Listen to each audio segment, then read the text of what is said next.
അതിർത്തിയിൽ സൈനികർ മുഖാമുഖം നിൽക്കുമ്പോഴും സാമ്പത്തിക രംഗത്ത് ഇന്ത്യയും ചൈനയും തമ്മിലുള്ള ബന്ധം ശക്തമായി തുടരുന്നത് ശ്രദ്ധേയമാണ്.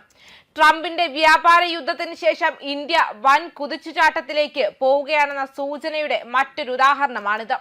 ഇന്ത്യയും ചൈനയും തമ്മിലുള്ള നയതന്ത്ര ബന്ധം അത്ര ശുഭകരമല്ലെങ്കിലും വ്യാപാര രംഗത്ത് വലിയ കുതിച്ചുചാട്ടമാണ് 2025 ഉണ്ടായിരിക്കുന്നത്.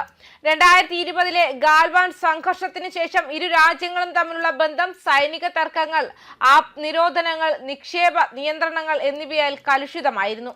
2025 പുതിയ അതിർത്തി സംഘർഷങ്ങൾ ഈ അകലം വർദ്ധിപ്പിക്കുകയും ചെയ്തു.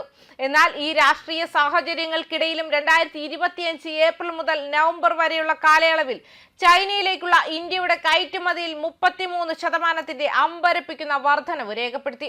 $9.20 ബില്യൺ ആയിരുന്നു കയറ്റുമതി. $12.22 ബില്യൺ ആയാണ് ഉയർന്നത്.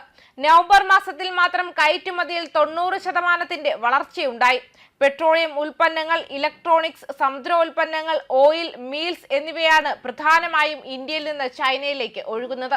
അതിർത്തിയിൽ സൈനികർ മുഖാമുഖം നിൽക്കുമ്പോഴും സാമ്പത്തിക രംഗത്ത് ഇന്ത്യയും ചൈനയും തമ്മിലുള്ള ബന്ധം ശക്തമായി തുടരുന്നത് ശ്രദ്ധേയമാണ്.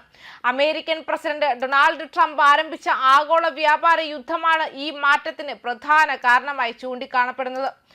ഇന്ത്യയിൽ നിന്നുള്ള ഉൽപ്പന്നങ്ങൾക്ക് 25% താരിഫും റഷ്യൻ എണ്ണ വാങ്ങുന്നതിന് അധികമായി 25% ഡ്യൂട്ടിയും ട്രംപ് ഭരണകൂടം ചുമത്തിയിട്ടുണ്ട്. ഇത് ചില ഉൽപ്പന്നങ്ങളുടെ നികുതി 50% എത്തിച്ചു. ട്രംപിന്റെ ഈ കടുത്ത സാമ്പത്തിക നയം ഇന്ത്യയുടെ വ്യാപാര ദിശയിൽ മാറ്റമുണ്ടാക്കി. അമേരിക്കയുമായുള്ള ചൈനയുടെ വ്യാപാര ബന്ധത്തിൽ വിള്ളലുകൾ വീണപ്പോൾ അവർക്ക് ആവശ്യമായ അസംസ്കൃത വസ്തുക്കളും ഇടനില ഉൽപ്പന്നങ്ങളും നൽകുന്ന പ്രധാന രാജ്യമായി ഇന്ത്യ മാറി.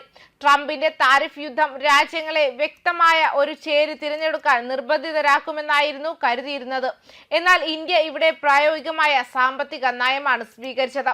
ഇതേ കാലയളവിൽ അമേരിക്കയിലേക്കുള്ള ഇന്ത്യയുടെ കയറ്റുമതിയിലും 20% വർധനവുണ്ടായിട്ടുണ്ട്. ഇന്ത്യ ഒരേ സമയം കിഴക്കൻ രാജ്യങ്ങളിലേക്കും പടിഞ്ഞാറൻ രാജ്യങ്ങളിലേക്കും കയറ്റുമതി വർദ്ധിപ്പിക്കുന്നത് ഒരു രാജ്യത്തെ മാത്രം ആശ്രയിക്കുന്ന രീതി ഇന്ത്യ അവസാനിപ്പിച്ചു എന്നതിന്റെ തെളിവാണ്.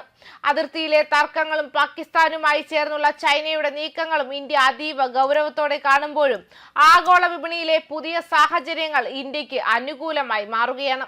ട്രംപിന്റെ താരിഫ് നയങ്ങൾ ഇന്ത്യക്ക് പുതിയ വിപണികൾ കണ്ടെത്താനുള്ള അവസരമാണ് ഒരുക്കിയിരിക്കുന്നത്.